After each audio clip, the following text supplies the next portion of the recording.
Is Ukraine advancing in the south, even as Russia advances near Bakhmut? Trading tit for tat seems to be the norm in the fighting today. I'm Paul, U.S. Army combat veteran. It's November 22nd, 2023. This is your daily Ukraine update. Let's get right into it. Okay, first, taking a look at the control map.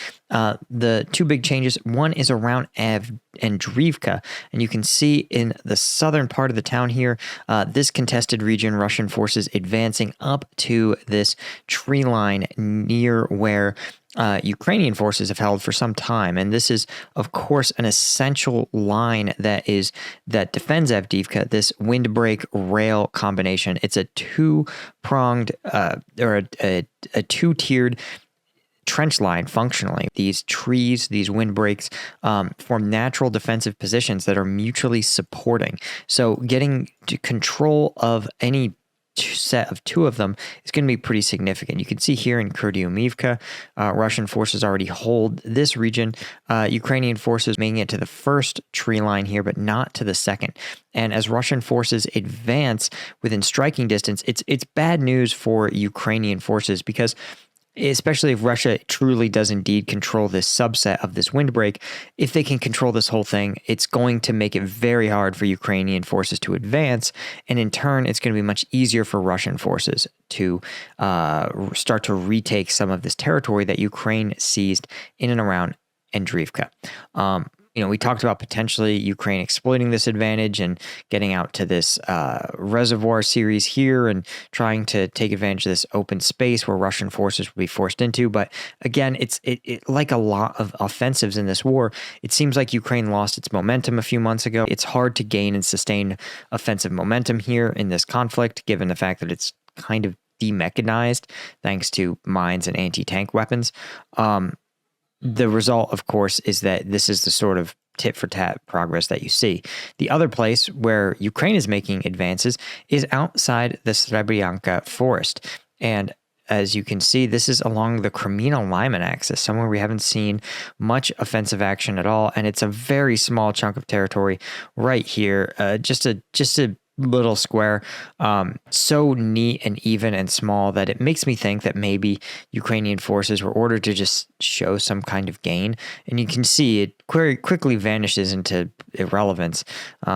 Literally, it's maybe 300 meters. I don't even know if it's that. Let's see if we can get the ruler up here and actually get some data on what they've seized. Yeah, 450 meters deep and about 300 meters wide. So yeah, there's everything you need to know right there. Again, these are symbolic. Russia, it might have some tactical advantage. This is almost symbolic. It's so operationally irrelevant. Looking over at the combat map, you can see Russian forces starting to slow their operational pace, and there's a lot of rumors we're going to discuss in a minute that the weather is actually, this is some of the worst weather that Ukrainian forces and Russian forces are going to have to operate in. So you can see, of course, Russian forces using their limited offensive capabilities, primarily from Bilohorivka down to Donetsk City, and kind of an even smattering, a little bit of offensive work right in the north and a little bit in the south. But overall, this is a pretty low volume of Russian activity.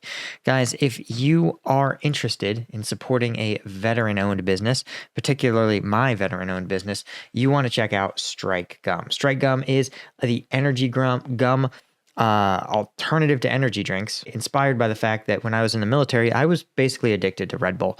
But the thing is, Red Bull is super expensive, like all energy drinks, loaded with sugar, loaded with carbonation, totally inconvenient if you need to take it to the field or take it on patrol. And it just tastes funky. So I engineered Strike Gum. It's made in the USA, veteran owned, 90 milligrams of caffeine in each individual piece. That is as much as an Amp Energy, as much as a Monster, as much as a Red Bull. It's a refreshing mint flavor, 0 sugar, and of course something like 5 or 10 calories per piece, barely anything relative to the 200 or 300 in an energy drink. So if you want to support support the company and get an energy drink alternative, check us out at strikegum.com. Best of all, 50% of the profits from this first production run, I'm donating to charities that support Ukrainian civilians who've been injured or displaced in the conflict. So if you're interested, you can check it out. We have our tray on sale, which is 15 packs of 5 pieces each. So 75 pieces of gum, the equivalent of 75 energy drinks, for just $69.99. That works out to like 90 cents per piece, which makes it a quarter, less than a quarter of what even the cheapest energy drink is going to run you. So again, check us out, strikegum.com. Okay. Plus we have veteran discounts. All right.